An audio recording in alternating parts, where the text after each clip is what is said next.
Hello everyone, welcome back to my YouTube channel. आशा करता हूँ हम सभी स्वस्थ होंगे। तो इससे पहले हमने जो लास्ट लेक्चर था वहाँ पे हमने ऑपरेटिंग सिस्टम का जो बेसिक चीज़ें थी वो सारी डिस्कस कर ली थी। और जो हमारी सेट ऑफ कमांड्स होती हैं एम एस डोस में जो एग्ज़ाम में पूछी जाती हैं वो हमने डिस्कस कर लिया था। तो आज का हमारा नेक्स्ट टॉपिक है वो क्या है, हमारा booting and sequence shutting down of computer system. मतलब एक्चुअली में जो हमारे बूटिंग के जो सीक्वेंस होते हैं, इसके अलावा जो हमारा सिस्टम जो शट डाउन करते हैं उस टाइम पे क्या क्या एक्शंस परफॉर्म होते हैं, वो सारी चीज़ें हम आज डिस्कस कर लेते हैं। तो आज का हमारा सबसे फर्स्ट टॉपिक है हमारा क्या है, बूटिंग द कंप्यूटर सिस्टम। मतलब एक्चुअल में होता है कि जब आप अपना कंप्यूटर ऑन करते हैं उस टाइम पे कुछ एक्शंस परफॉर्म होते हैं। उन एक्शंस को हम क्या बोलते हैं, बूटिंग बोलते हैं। और उन एक्शन को हम स्टेप बाय स्टेप परफॉर्म करते हैं तो उसको हम क्या बोलते हैं, सीक्वेंस बोलते हैं। तो बूटिंग सीक्वेंस क्या होगा कि एक ऐसा एक्शन जहाँ पे हम हमारा ऑपरेटिंग सिस्टम स्टार्ट करते हैं। तो ऑपरेटिंग सिस्टम स्टार्ट होने के लिए क्या क्या कंडीशंस होती हैं, क्या क्या स्टेप्स चलते हैं, उन्हीं को हम क्या बोलते हैं, बूट सीक्वेंस बोलते हैं।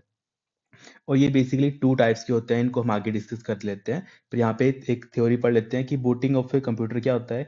ये एक ऐसा प्रोसेस होता है जहाँ पे हम क्या करते हैं, पावर ऑन करते हैं हमारे कंप्यूटर को।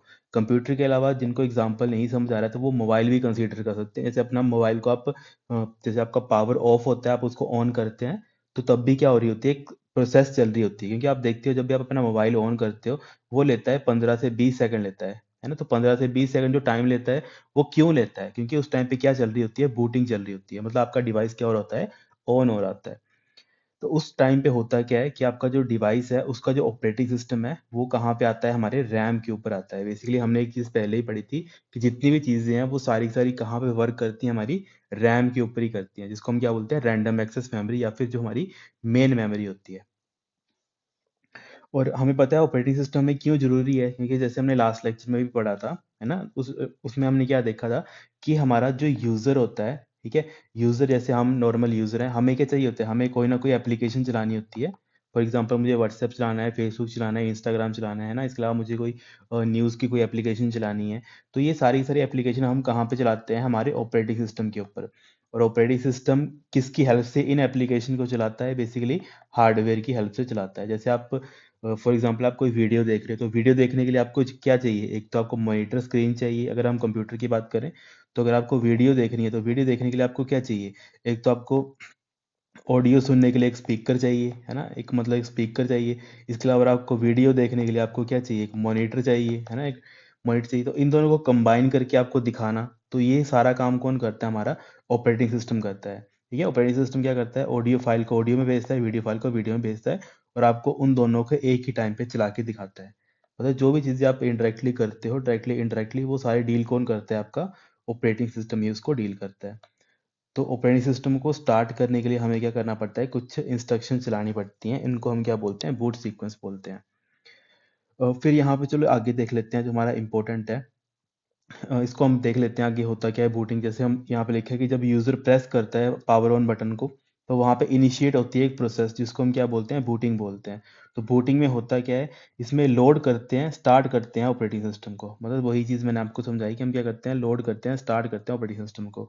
और यहाँ पे जो भी एक्शंस होते हैं बेसिकली वो कहाँ से स्टार्ट होते हैं, हमारी रोम से स्टार्ट होते हैं।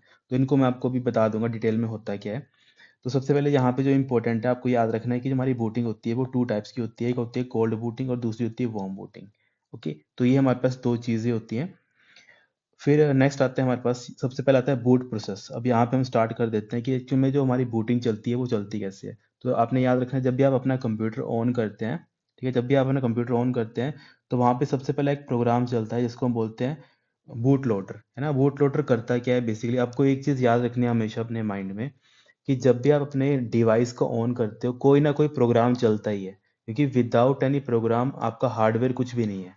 क्योंकि जब तक कोई सॉफ्टवेयर किसी हार्डवेयर को कमांड नहीं देगा कि आपको कैसे काम करना है, किस किस लोकेशन पे जाके आपको कौन कौन सी मेमोरीज चलानी है, तब तक आपका डिवाइस कुछ नहीं कर सकता है। ओके, तो ये सारी चीज़ें कहाँ से स्टार्ट होती हैं, हमारी सॉफ्टवेयर से स्टार्ट होती हैं। और सॉफ्टवेयर को क्या हम बोल देते हैं, प्रोग्राम बोलते हैं बेसिकली, है ना। कि एक प्रोग्राम होता है, प्रोग्राम के अंदर क्या होती है, कुछ सेट ऑफ इंस्ट्रक्शंस होती हैं। ठीक है, मान लेते हैं मेरे पास कुछ प्रोग्राम है, तो उसको मुझे अगर प्लस भी कराना है, जैसे मैं आपको पहले भी समझाया था कि मुझे अगर किन्हीं दो नंबर को प्लस करना है तो मेरे पास एक प्रोग्राम होगा ऐड का। प्रोग्राम का नंबर नाम क्या है, ऐड। और इस प्रोग्राम के अंदर मेरे पास कुछ इंस्ट्रक्शंस होंगी। तो पहली इंस्ट्रक्शन आ गई कि पहले आप एक डाटा लेकर आओ, ठीक है, डाटा 1 लेकर आओ, फिर आप डाटा 2 लेकर आओ, क्योंकि हम दो चीज़ों को प्लस करेंगे ना। और थर्ड स्टेप में हम क्या करेंगे, इन डाटा को ऐड कर देंगे, डाटा ऐड कर देंगे, डाटा 1 और किसको करेंगे, डाटा 2 को। तो इससे होगा क्या, अब देखो यहाँ पे 3 इंस्ट्रक्शंस बन गई, और 3 इंस्ट्रक्शन किसकी हैं, एक हमारे प्रोग्राम की, और वो प्रोग्राम का नाम क्या है, हमारा ऐड। आई होप आप इस चीज़ को समझ पा रहे होगे प्रोग्राम और इंस्ट्रक्शन में क्या डिफरेंस होता है। इंस्ट्रक्शंस क्या होती हैं, कुछ सेट ऑफ सीक्वेंस होती हैं, और उन्हीं सेट ऑफ सीक्वेंस को अगर हम कंबाइन वे में बताते हैं तो उसको हम क्या बोलते हैं, प्रोग्राम बोलते हैं। और वैसे ही हम क्या कर देते हैं, मल्टीपल प्रोग्राम्स को कंबाइन कर देते हैं, तब हमारा क्या बनता है, एक सॉफ्टवेयर बनता है। ठीक है, ये चीज़ें एग्जाम में पूछी जाती हैं, तो आपको इन चीज़ों को भी माइंड में रखना है। तो यहाँ पे आई होप यहाँ तक आपको ये चीज़ समझ आ गई होगी कि क्या होता है हमारे पास बूट प्रोसेस में। सबसे पहले हम अपना एक प्रोग्राम लोड करते हैं, जो बेसिकली क्या करता है, उस प्रोग्राम में क्या होता है, स्टार्टिंग इंस्ट्रक्शंस पड़ी होती है। ओके, और जो हमारा बूट लोडर होता है, ये हमारा कहाँ होता है, ये कैशे में नहीं होता, ये हमारा रोम में होता है। ठीक है, इसको आप ठीक कर लेना, ये कहाँ पे होता है हमारे पास, रोम के अंदर, जिसको हम क्या बोलते हैं, रीड ओनली मेमोरी। ठीक है, रीड ओनली मेमोरी बोलते हैं। और ये मैंने आपको पहले बताया था, ये किस टाइप की मेमोरी होती है, ये हमारी एक तरीके से नॉन वोलेटाइल मेमोरी होती है। मतलब एक बार जो हमने इसके अंदर लिख दिया है वो परमानेंटली वैसे का वैसा ही रहेगा। ओके, तो ये हमारी रीड ओनली मेमोरी होती है। तो जो हमारा बूट लोडर का जो प्रोग्राम होता है, मतलब एक ऐसा प्रोग्राम होता है जहाँ पे हम क्या करते हैं, बेसिकली मुझे बताना होगा कि हमारा कंप्यूटर मुझे कहाँ से स्टार्ट करवाना है, मतलब उसकी पहली इंस्ट्रक्शन कहाँ पे है, क्योंकि विदाउट इंटीमेशन तो इसको पता नहीं होगा, है ना। तो कंप्यूटर हमें स्टार्ट करवाना है, तो उसको स्टार्ट करवाने के लिए मुझे कोई तो ऐसी इंस्ट्रक्शन रखनी पड़ेंगी ना स्टार्टिंग की, कि जहाँ से जैसे हम पावर बटन ऑन करेंगे तो सबसे पहले वो इंस्ट्रक्शन चलेंगी। तो उन इंस्ट्रक्शन चलने के बाद हमारा पूरा का पूरा प्रोग्राम क्या होगा, लोड होके हमारे इसके पास आएगा, हमारे रैम के पास आएगा, जिससे in the end user last में जाके उसको चला पाएगा। ठीक है, इसको मैं एक ग्राफिक की फॉर्म में भी आपको बता दूंगा इजीली, पर अभी जो थोड़ी थ्योरी है उसको हम देख लेते हैं। फिर सबसे पहले क्या होगा, जो हमारा रोम होता है, रोम बेसिकली क्या करता है, वो क्या करता है, आपका जो एक तरीके से स्टार्टिंग इंस्ट्रक्शंस होती हैं उनको एग्जीक्यूट करवाता है बेसिकली, है ना। रोम से वो इंस्ट्रक्शन जाते हैं एग्जीक्यूट होने के लिए। फिर बाद में रोम के अंदर क्या होता है, सबसे पहले हमारा पोस्ट टेस्ट होता है, इसको हम क्या बोलते हैं, पावर ऑन सेल्फ टेस्ट। जैसे क्योंकि जब भी कोई एक डिवाइस ऑन होता है वो अपना हेल्थ चेक करता है सबसे पहले, कि उसके सारे कंपोनेंट ठीक है कि नहीं। जैसे फॉर एग्जांपल ऐसा समझ लेते हैं, आप मॉर्निंग में उठते हो, तो मॉर्निंग में उठने के बाद आप देखते हो थोड़ा, मतलब शरीर आपका ठीक है कि नहीं, आपको फीवर है कि नहीं। अगर आप वेल एंड गुड हो तो आप बोलते हैं मैं ठीक हूँ। अगर आपको थोड़ा भी दिक्कत लगती है तो आप बोलते हैं कि मेरे हेडेक हो रही है, या फिर मुझे मतलब मेरे शरीर में इस पार्ट में दर्द हो रही है ना। तो वैसे ही कंप्यूटर भी क्या करता है, जब भी वो ऑन होता है वो अपने सारे डिवाइसेस जो भी उसके साथ कनेक्टेड होते हैं उनको चेक करता है कि इनमें से किसी में दिक्कत तो नहीं आ रही है। ठीक है, अगर दिक्कत आ रही होती है तो वो क्या करता है बेसिकली, एक आपको या तो एरर का मैसेज दे देगा आपको स्क्रीन के ऊपर, या तो आपको क्या करेगा, बीप, मतलब एक बीप बीप साउंड आती है, कि जिससे आपको लगता है पता कि हमारे सिस्टम में क्या है, अभी कोई प्रॉब्लम चल रही है। तो ये बेसिकली क्या होता है, पावर ऑन सेल्फ टेस्ट। तो सबसे पहले क्या करता है, वो अपना अपने आप को टेस्ट करता है। टेस्ट होने के बाद वो क्या करता है, अगर सब टेस्ट ठीक हो गया, मतलब कोई भी डिवाइस में एरर नहीं है, तो सबसे पहले वो क्या करता है, एक इंस्ट्रक्शंस पड़ी होती है हमारी रोम की चिप्स में। ठीक है, जैसे मैंने आपको सबसे पहले क्या बताया, रोम के अंदर हमारी इंस्ट्रक्शंस पड़ी होती हैं। कौन सी इंस्ट्रक्शन पड़ी होती है, हमारी फर्मवेयर की इंस्ट्रक्शन पड़ी होती है ना। रोम के अंदर हमारी क्या होती है, फर्मवेयर की इंस्ट्रक्शन होती है।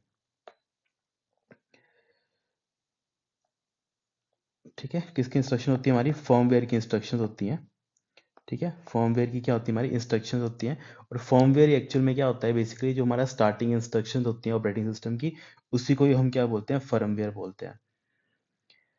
और फिर यहाँ पे जो इंस्ट्रक्शंस होती हैं बेसिकली, पोस्ट तो हमने देख लिया, उसके बाद जो हमारी इंस्ट्रक्शंस होती हैं, फर्मवेयर होता है, वो बेसिकली क्या करता है, हमारा पूरा का पूरा जो हमारा रैम होता है, रैम के अंदर क्या करता है, ऑपरेटिंग सिस्टम को लोड करवाने के लिए एक तरीके से मान्य होता है। वो क्या करता है, जो भी इंस्ट्रक्शंस होती है हमारी ऑपरेटिंग सिस्टम की, उन सभी को उठाकर कहाँ ले आता है, हमारे बेसिकली जो हमारी रैम होती है, जो मेन मेमोरी होती है, वहाँ पे लेकर चला आता है। उसके बाद जो हमारा सिस्टम है वो बाद में क्या होता है, बेसिकली ऑन होता है ना। तो ये सारी की सारी चीज़ें चलती हैं। उसके बाद वही है, बायोस की फुल फॉर्म है यहाँ पे, बेसिक इनपुट आउटपुट सिस्टम, है ना। इसको मैं आपको ईजिली वे में समझा देता हूँ, डायग्राम की वे में। तो उसके बाद हम ये सारे देखते हैं कि टाइप ऑफ बूटिंग क्या होती है। तो इसको आप ऐसे समझ लो सबसे पहले, कि सपोज कर लेते हैं यहाँ पे। अब यहाँ पे होता क्या है, इस चीज़ को आप समझ लेना, अभी आपको इजी समझ आ जाएगा। फॉर एग्जांपल, ये आ गया आपका सीपीयू आ गया, ठीक है, और ये आ गया आपका क्या बोलते हैं, इसके साथ कनेक्टेड है हमारा मॉनिटर। यहाँ पे आपको पावर ऑन का बटन है, सपोज कर लेते हैं ये क्या आपके पास पावर ऑन का बटन है, ठीक है, ये आपका पावर ऑन का बटन है। तो सबसे पहले जब आप क्या करते हो, आप अपना पावर ऑन का बटन प्रेस करते हो, तो यहाँ पे क्या होता है, यहाँ पे बेसिकली आ जाता है कि जैसे फॉर एग्जांपल कोई भी लैपटॉप है विंडोज़ का है, तो यहाँ पे क्या आता है, यहाँ पे मतलब एक तरीके से स्क्रॉलिंग चलती है और यहाँ पे बताता है विंडोज़ अभी क्या हो रहा है, लोड हो रहा होता है। पर अभी इसके बैकग्राउंड में क्या क्या चीज़ें चलती हैं वो हमने देखना है सबसे पहले। तो जैसे आपने क्या किया, इसको स्टेप्स को मैं आपको यहाँ बता देता हूँ। जब भी आपने सबसे पहले क्या किया, इसको पावर ऑन किया, पावर ऑन होने के बाद क्या हुआ, सबसे पहले आपने क्या किया, अपने सिस्टम को पावर ऑन किया। पावर ऑन होने के बाद क्या हुआ, इसने सबसे पहले क्या किया, बेसिकली अपना टेस्ट किया जिसको हम बोलते हैं पोस्ट, है ना, पावर ऑन सेल्फ टेस्ट। मतलब इसने अपने क्या किया, अपनी आपकी हेल्थ चेक करी।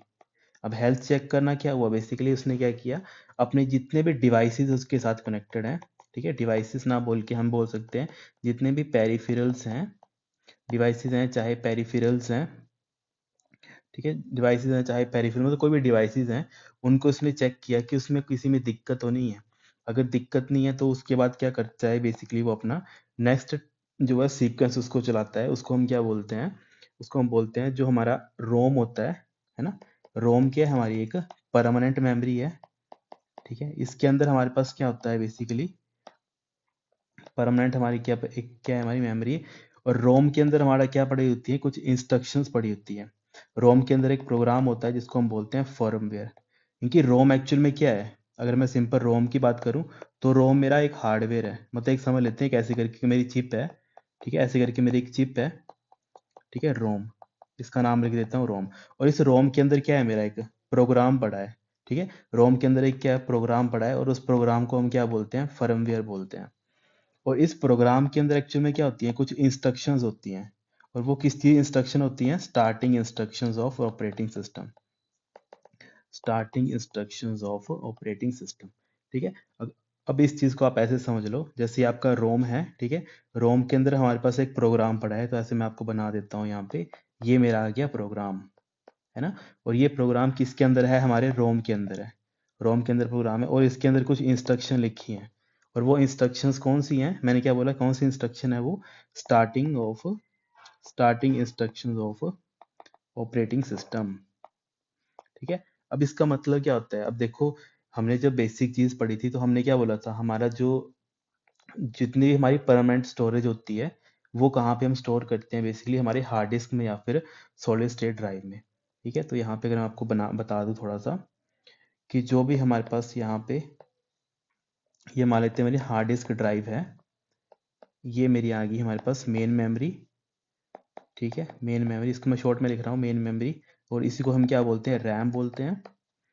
और उसके बाद में यहाँ पे हमारी एक कैशे मेमोरी आती है, वो अभी इम्पोर्टेंट नहीं है, पर इसके अलावा हमारे पास जो इम्पोर्टेंट है वो कौन सी है, हमारी जो हमारा सीपीयू, सेंट्रल प्रोसेसिंग यूनिट, ठीक है।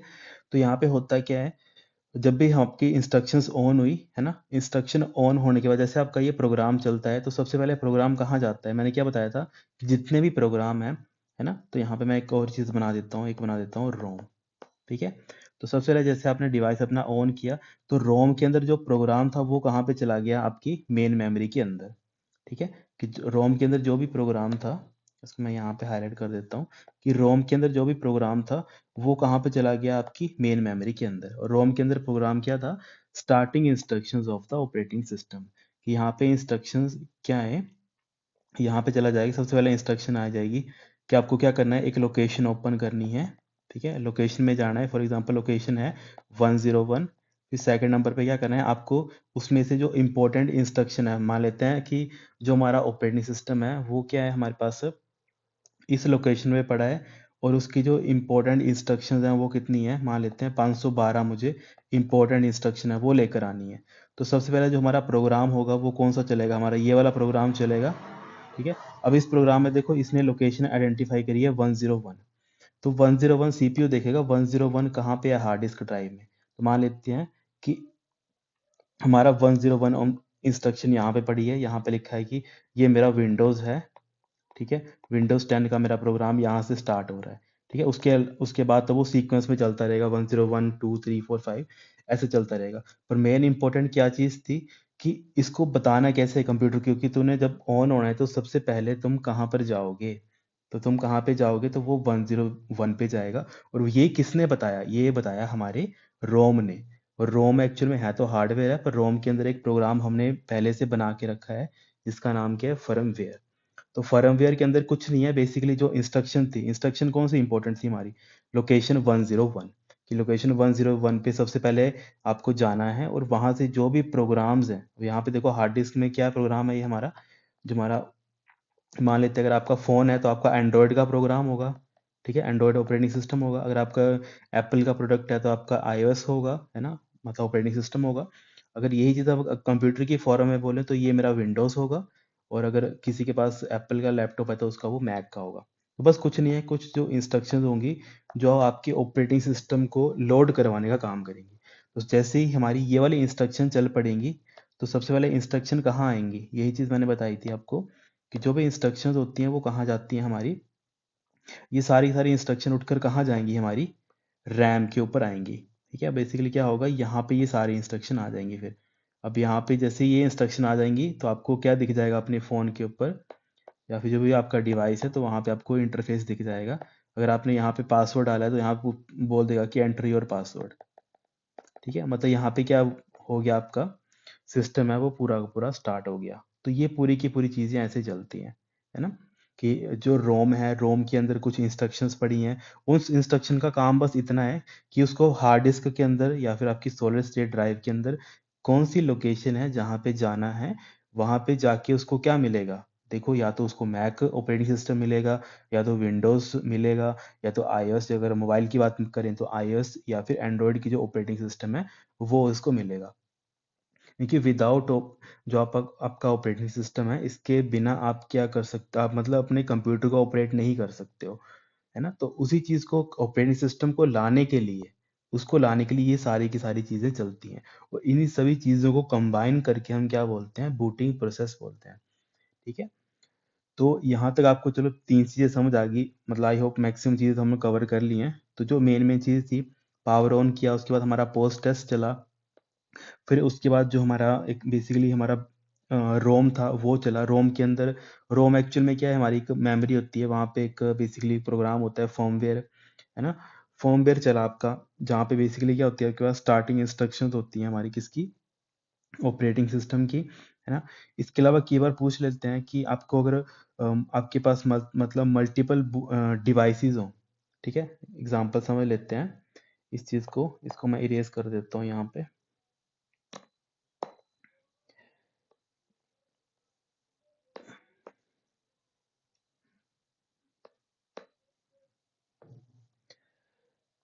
ठीक है, फिर थर्ड आ गया यहाँ पे। फिर कई बार एग्जाम में ये चीज़ें पूछी जाती हैं कि अगर आपको जो है बोट की सिलेक्शन करनी है, ठीक है, बोट डिवाइस सिलेक्शन। अब इसका मतलब क्या है, जैसे आपने देखा होगा कि कई ऐसे कंप्यूटर्स होते हैं जहाँ पे क्या होता है, जैसे फॉर एग्जांपल मेरे पास एक कंप्यूटर पड़ा है ना। उस कंप्यूटर में क्या है, मेरे पास दो ऑपरेटिंग सिस्टम है, एक ऑपरेटिंग सिस्टम मेरा 1 है और एक ऑपरेटिंग सिस्टम नंबर 2 है। ठीक है, अब इन दोनों में से मुझे किसी एक को चलाना है। ठीक है, अब मान लेते हैं मेरा ऑपरेटिंग सिस्टम कौन सा है, 1 लिनक्स का है, दूसरा मेरा विंडोज़ का है। ठीक है, अब मुझे इन दोनों में से किसी एक को सिलेक्ट करना होगा। तो ये ऑप्शन कब आता है, ये ऑप्शन आता है हमारे बायोस के टाइम पे। ठीक है, जब हमारा बायोस चलता है ना, पोस्ट टेस्ट के बाद, ठीक है, इसके बाद जो हमारा एक चलता है, पोस्ट टेस्ट के बाद हमारा चलता है एक बायोस का, है ना। बायोस चलता है, या फिर अभी इसको जो इसका अपडेटेड वर्जन है उसको हम बोलते हैं यूईएफआई। आपको ये दोनों चीज़ें याद रखनी है, क्योंकि जब आपका प्रोग्राम चलने स्टार्ट होता है वो तो यहाँ से चल पड़ता है, रोम से, मतलब बेसिकली फर्मवेयर से स्टार्ट हो जाता है। पर मान लेते हैं कि जब मेरे पास एक से ज़्यादा ऑपरेटिंग सिस्टम है, तो पोस्ट के बाद एक और सीक्वेंस चलता है जिसको हम बोलते हैं बूट डिवाइस सिलेक्शन, कि आपको ऑपरेटिंग सिस्टम 1 में जाना है कि ऑपरेटिंग सिस्टम नंबर 2 में जाना है, आपको कौन सा ऑपरेटिंग सिस्टम है जिसको आपको चलाना है। तो उसको चलाने के लिए हमारे पास एक ऑप्शन आता है वहाँ पे कंप्यूटर स्क्रीन के ऊपर। जैसे मान लेते हैं ये मेरा कंप्यूटर आ गया, तो यहाँ पे मुझे दिख जाएगा कि आपको लिनक्स पे चलाना है कि आपको विंडोज़ पे चलाना है। तो इन दोनों में से मैं किसी एक को सिलेक्ट करूंगा, तो जैसे सिलेक्ट करूंगा तो फिर वही चीज़ चलेगी जो यहाँ पे आगे सीक्वेंस है, कि फर्मवेयर में जाएंगे ऑपरेटिंग सिस्टम को, उसकी इंस्ट्रक्शन कहाँ पे पड़ी है उसको लेकर आएंगे, और रैम में डाल देंगे हमारे ऑपरेटिंग सिस्टम को, फिर हमारा जो कंप्यूटर है वो हमें इजीली विजिबल हो जाएगा कि अभी वो वर्क कर रहा है ना। पर यहाँ पे जो दो सिलेक्शन के लिए आते हैं, बायोस और यूईएफआई, ये दोनों इंपॉर्टेंट है। ओके, ये बेसिकली क्या होती हैं, ये बताते हैं कि जो आपका बोर्ड का ऑर्डर है वो कैसे कैसे चलेगा। अब यहाँ पे एग्जाम में इन दोनों के लिए एक क्वेश्चन पूछे गए थे, तो मैं बता देता हूँ। तो जो बेसिकली हमारे पास बायोस होता है और जो हमारे पास यूईएफआई होता है, इनके एग्जाम में बेसिकली अभी एक क्वेश्चन पूछा गया था कि जो आपका बायोस है या फिर यूईएफआई है, इनकी फुल फॉर्म क्या होती है। तो आपको याद रखना है कि जो आपका बायोस होता है इनको हम बोलते हैं बेसिक इनपुट। ठीक है, इसको मैं शॉर्ट में लिख रहा हूँ, इनपुट आउटपुट सिस्टम। ओके, और जो आपका यूईएफआई है, एक्चुअली काम दोनों का एक ही है ना, पर इनका क्या है, ये यूईएफआई है वो लेटेस्ट है, ये हमारा लेटेस्ट है और ये हमारा पुराना है बायोस। तो यूईएफआई को हम क्या बोलते हैं, यूनिफाइड एक्सटेंसिबल फर्मवेयर इंटरफेस। ठीक है, कि जो आपका फर्मवेयर होगा, है ना, मैंने आपको ये चीज़ बता दी कि देखो सबसे पहले पोस्ट होगा, उसके बाद वो जाएगा कहाँ, किस प्रोग्राम के ऊपर जाएगा, फर्मवेयर के ऊपर जाएगा। तो उसको एक तरीके से दिखाने का काम करता है कि आपको इसमें जाना है, लिनक्स वाले में जाना है कि विंडोज़ वाले में जाना है। तो उसको दिखाने के लिए बेसिकली क्या आता है, यूएफआई लेटेस्ट है, इसको यूज़ किया जाता है, यूनिफाइड एक्सटेंसिबल फर्मवेयर इंटरफेस। तो ये एग्जाम में इनकी फुल फॉर्म पूछी जाती है। और ये चीज़ पूछ ले बता मतलब पूछ लिया जाए कि इसमें से फास्ट कौन है, ये कौन है, कौन क्या करता है और कौन क्या नहीं करता है ना। तो यूईएफआई मैंने आपको बता ही दिया, ये क्या हमारे पास लेटेस्ट है ना, ये क्या है हमारे पास थोड़ा मतलब ओल्ड है या फिर ट्रेडिशनल है। इसको ही हम क्या बोलते हैं, कई बार लेगेसी भी बोलते हैं, क्योंकि लेगेसी एक्चुअल में होता है क्या है, लेगेसी पुराना ही होता है ना। तो लेगेसी बायोस या फिर बायोस एक ही बात है। और जो यूईएफआई है, ये हमारा एक एक्चुअल में जो लेटेस्ट है उसको बोलते हैं। अब देखो इसमें इन दोनों में बेसिक डिफरेंस क्या था, कि जो हमारा यूईएफआई है, इसमें बेसिकली जो आप माउस से कंट्रोल कर सकते हो, ठीक है, या फिर हम बोलते हैं ग्राफिकल यूजर इंटरफेस है ये। मतलब आप माउस से कुछ भी सेटिंग्स वगैरह है उनको चेंज कर सकते हो फर्मवेयर की, या फिर जो आपकी बायोस की हैं। पर जो आपके पास लेगेसी या फिर ये वाला सिस्टम होता है ना बायोस, इसमें आप क्या कर सकते हैं, इसमें सिर्फ आपके पास क्या होता था, टेक्स्ट बेस्ड था। ठीक है, टेक्स्ट बेस्ड इंटरफेस था इसमें बस आपके पास। मतलब आप सिंपली जो भी चीज़ है वो कीबोर्ड से कर सकते हो, बस इतना समझो। अगर आपको कोई भी अपडेट करना है, कुछ भी करना है, वो आप कीबोर्ड से कर सकते हो। यहाँ पे आप माउस और कीबोर्ड दोनों से कर सकते हो, आपकी मर्जी है ये। ठीक है, माउस और कीबोर्ड दोनों का यूज़ कर सकते हो। पर इसमें एक्स्ट्रा पॉइंट क्या आ गया, माउस का, कि आप माउस वगैरह का यूज़ कर पाते हो यहाँ पे। पर जो हमारा पुराना था उसमें आप ये चीज़ें नहीं कर पाते हो। ठीक है, तो ये हमारा कुछ इंपॉर्टेंट चीज़ थी। इसके अलावा देखो जो हमारे पास यूईएफआई है, ये हमारे पास जो कुछ ऑपरेटिंग सिस्टम है जिनका साइज 2 टेराबाइट प्लस है, उनको भी सपोर्ट करता है। पर ये अप टू सिर्फ मतलब 2 टेराबाइट तक ही सपोर्ट करता है। इससे ज़्यादा कोई ऑपरेटिंग सिस्टम का साइज होगा उसको ये सपोर्ट नहीं कर पाएगा। बेसिक ये चीज़ है इसमें, जो एग्ज़ाम में पूछी भी जाती है कि भाई कि इनमें से बताओ कि सबसे ज़्यादा कौन सपोर्ट करता है मेमोरी को, कौन ग्राफिकल यूजर इंटरफेस सपोर्ट करता है। इसके अलावा अगर अगर अब आपको कॉमन सेंस उतनी दिख रही होगी, अब देखो जो लेटेस्ट टेक्नोलॉजी है वही फास्ट होगी। तो एग्जाम में पूछ लिया जाए कि बायोस और यूएफआई में फास्ट कौन है, तो ये हमारा फास्ट है और ये हमारा एज कम्पेयर टू यूएफआई के हमारा स्लो है। तो ये कुछ चीज़ें थी जो इसके इन दोनों के बिहाफ पे पूछी जाती हैं एग्जाम में, बायोस और यूएफआई के। तो इनको आपने क्या करना है, नोट करके लिख लेना है। ठीक है, आई होप आपको यहाँ तक ये पूरा का पूरा ये चीज़ समझ आ गई होगी, कैसा आपका डिवाइस चलता है, कैसा वो ऑन होता है ना, कैसे वो हमारा फर्मवेयर से बेसिकली जो इंस्ट्रक्शंस है वो रैम के पास जाती हैं, फिर वो एग्जीक्यूट होती हैं सीपीयू की हेल्प से। उसके बाद जो एक आपका ऑपरेटिंग सिस्टम आता है रैम के ऊपर, फिर फाइनली इन द एंड क्या होता है, आपका कंप्यूटर है वो ऑन हो जाता है। तो ये सारी की सारी इंस्ट्रक्शंस चलती हैं बेसिकली कहाँ पे, जब आप क्या करते हो, इनको ऑन करते हो। ठीक है,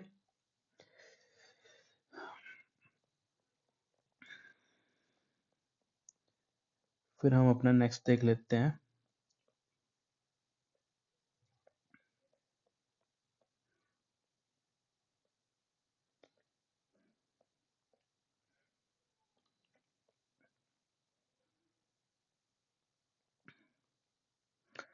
ठीक है, फिर हम यहाँ पे पहुंचे थे अपना टाइप ऑफ बूटिंग में। ठीक है, कि बूटिंग्स की क्या क्या टाइप्स होती हैं। तो बेसिकली हमारे अभी हमने बूटिंग देख लिया, तो ये हमारी दो तरीके से हो सकती है। एक तो होती है कोल्ड बूटिंग, जो अभी हमने देखी कि क्या होता है जब अपना सिस्टम ऑन करते हो, पावर ऑन करते हो, उस टाइम पे जो भी सारी चीज़ें चलती हैं उसको बोलते हैं हम कोल्ड बूटिंग। और वार्म बूटिंग क्या होती है? वार्म बूटिंग बेसिकली होती है आपकी रीस्टार्ट। ठीक है, जब आप अपने क्या करते हो, रीस्टार्ट करते हो किसको, अपने कंप्यूटर या फिर डिवाइस को। जैसे आप क्या बोलते हो, जैसे आप, आपका डिवाइस अभी ऑन है, उसको आप क्या करते हो, रीस्टार्ट करते हो, है ना। जैसे उसको, जब आप अपना डिवाइस शट डाउन मतलब वो करते हो ना, पावर ऑन बटन प्रेस करते हो, ठीक है, तो वहाँ पे आपको तीन चार ऑप्शन दिखते हैं। एक ऑप्शन दिखता है आपको शट डाउन का, क्या आप उसको शट डाउन करना चाहते हो। एक आपको दिखता है रीबूट का या फिर रीस्टार्ट का। ओके। और एक मतलब दो तीन और होते हैं कि आप उसको क्या करना है, मतलब लॉक करना है या क्या करना है ना। तो बेसिकली दो ये ऑप्शंस होते हैं। इसके अलावा जो आपका रीबूट या रीस्टार्ट का ऑप्शन होता है, इसी को हम क्या बोलते हैं, वार्म बूटिंग बोलते हैं। इसको आपको ने ऐसे याद रखना है। अब कोल्ड बूटिंग क्या हुआ, जैसे अभी आपका डिवाइस बंद था, मतलब या डिवाइस आपका ठंडा था, जैसे आपने इसको ऑन किया तो इसका मतलब है कि अभी कोल्ड बूटिंग चल रही है।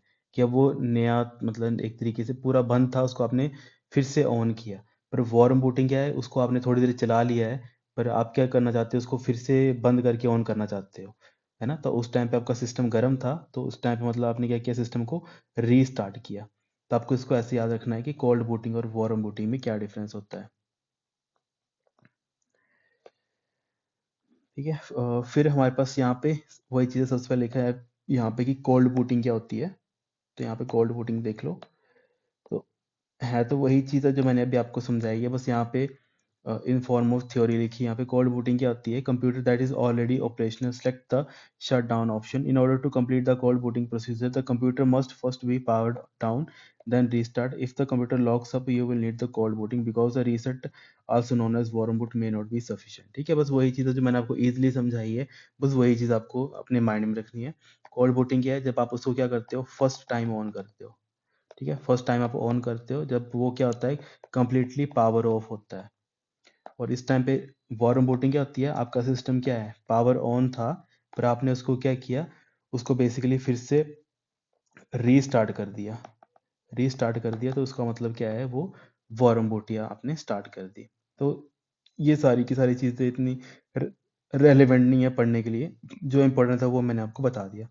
अब यहाँ पे कुछ जो बेसिक कंपैरिजन था कोल्ड और वार्म बूटिंग के बीच में, तो वो यही है कि जो प्रोसेस स्टेटस क्या होता है, बेसिकली कोल्ड बूटिंग क्या होती है, बेसिकली जो रीस्टार्ट करते हैं, है ना। और वार्म बूटिंग क्या होती है, जो मतलब वार्म, कोल्ड बूटिंग में हम बेसिकली सिंपल को ऑन करते हैं, रीस्टार्ट नहीं बोल सकते हैं आप, सिंपली उसको ऑन करते हैं। और वार्म बूटिंग में क्या होता है, कंप्यूटर रीस्टार्ट होता है विदाउट इंटरफेसिंग एप्लीकेशन, है ना। मतलब सिंपली वो बंद होता है फिर ऑटोमेटिकली ऑन होता है। तो बेसिकली जो भी एप्लीकेशंस होती हैं वो वैसे ही वर्क करती हैं। मतलब इसीलिए होता है रीस्टार्ट करते हो, इतना कॉम्प्लेक्स जाने की जो जरूरत नहीं है। बेसिकली आपको वही चीज़ याद रखनी है कि रीस्टार्ट करते हैं और इसमें आप क्या करते हो, सिंपली उसको पावर ऑन करते हो, उस टाइम पे चलता है। ठीक है, अब यहाँ पे जो कोल्ड बूटिंग होती है, इसमें आपको याद रखना है जितना भी आपके पास रैम होती है, चाहे वो आपकी कैशे होती है, वो सारी सारी क्लियर हो जाती है, मतलब वो ख़त्म हो जाती है। पर जो वार्म बूटिंग होती है, इसमें ये चीज़ें नहीं होती हैं। इसमें सारी की सारी जो मेमोरीज के कंटेंट होते हैं वो वैसे के वैसे ही रहते हैं। तो कुछ ये बेसिक चीज़ें होती हैं। बाकी इसके अलावा जो यहाँ पे इम्पोर्टेंट है, ये ऊपर बूटिंग के लिए बहुत है इतना।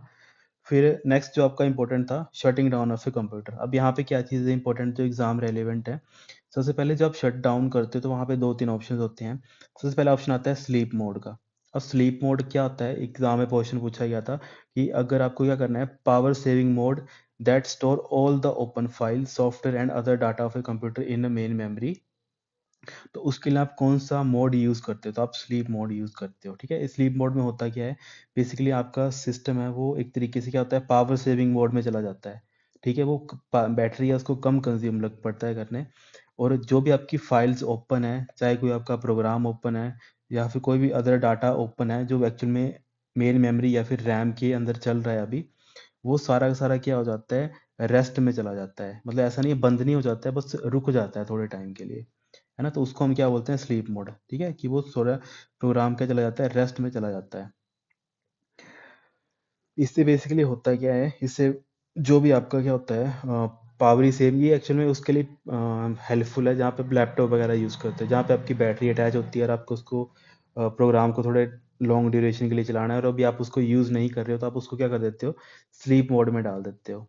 ठीक है, तो जैसे स्लीप मोड से उसको दोबारा से ऑन करते हो तो आपको वैसा ही दिखता है कि आपने यहाँ पे लास्ट टाइम इसको काम को ख़त्म करके रुके थे, आप वहीं पे आपको मिलोगे।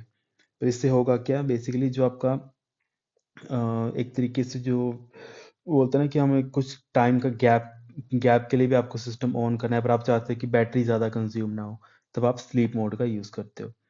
तो जैसे यहाँ पे भी हाँ जैसे लिखा है कि sleep mode is best used when you need to step away from your computer for a moment but will come back to within a few hour, है ना। वही चीज़ मैंने बताई कि अगर आपको अभी छोड़ के जाना है काम को बीच किसी कि, पर आप चाहते हो कि ये काम मेरा यहीं तक रहे, मतलब उसके आगे आप कंटिन्यू कर पाओ एज इट इज़ वैसे ही, तो आप स्लीप मोड का यूज़ करते हो। फिर दूसरा आता है हाइबरनेट, है ना। अब हाइबरनेट भी एक्चुअल में स्लीप मोड की तरह ही होता है, पर बेसिकली ये क्या करता है, ये शट डाउन मतलब लिखे जैसे it is similar to sleep mode with exception that your computer completely shut down and draw no power unlike sleep mode. ठीक है, बेसिकली इसमें क्या होता है हाइबरनेट में, इसके इसमें होता है कि जो भी आपका सिस्टम होता है वो कंप्लीटली क्या हो जाता है बेसिकली उस वो हो जाता है, मतलब कोई भी पावर कंज्यूम नहीं करता है। ठीक है, मतलब सिंपली जो भी चीज़ होती है वो एकदम से पूरी बंद हो जाती है। Everything you previously had open running और stored in hibernation file on your hard disk drive. ठीक है, बेसिकली क्या होता है, ये जो भी चीज़ें आपने प्रीवियसली ओपन करी होती हैं, स्टोर करी होती हैं हाइबरनेट में, वो क्या करता है बेसिकली उसको सभी को एक तरीके से उसमें डाल देता है, मतलब फोर्सफुली उसको क्या कर देता है, कट कर देता है पावर से, जिससे क्या होता है आपकी जो बैटरी लाइफ है वो बढ़ जाती है, मतलब एक तरीके से वो नैप में चला जाता है। स्लीप मोड में बेसिकली क्या था कि आप जैसे उसको ऑन करते हो, जो भी प्रोग्राम है चाहे जो भी चीज़ें हैं उसमें चल रही होती हैं, उसको वो क्या कर देता है, उनकी बैटरी कंजप्शन कम कर देता है। पर हाइबरनेट में क्या कर देता है, उसमें टोटली क्या कर देता है बेसिकली उनका पावर कट ही कर देता है। तो ऐसे समझ लो कि स्लीप मोड में थोड़ी थोड़ी पावर जा रही है ना, किसी कंपोनेंट के ऊपर, पर जब आप हाइबरनेट में जा रहे हो तो इसमें कोई भी पावर नहीं जाती है। ठीक है, पर जब उसको आप ऑन करते हो इस टाइम पे भी आपको अपनी सारी चीज़ें दिख जाती हैं और इस टाइम पे भी आपको अपनी सारी की सारी चीज़ें दिख जाती हैं। पर इसमें होता क्या है, हाइबरनेट में वो पावर जो एक तरीके से है वो ज़्यादा मतलब आपको देखने को मिलती है, मतलब इससे होती क्या है आपकी बैटरी सेव होती है हाइबरनेट से। स्लीप मोड में बैटरी कंजप्शन धीरे धीरे धीरे धीरे होती है, बस ये डिफरेंस है इन दोनों में। फिर लास्ट तो आपका बस सभी को पता है कि शट डाउन से क्या होता है। शट डाउन एक्चुअल में होता क्या है, जो भी आपके प्रोग्राम हैं चाहे सॉफ्टवेयर है उनको आप सभी को क्या करते हो, क्लोज कर देते हो टोटली।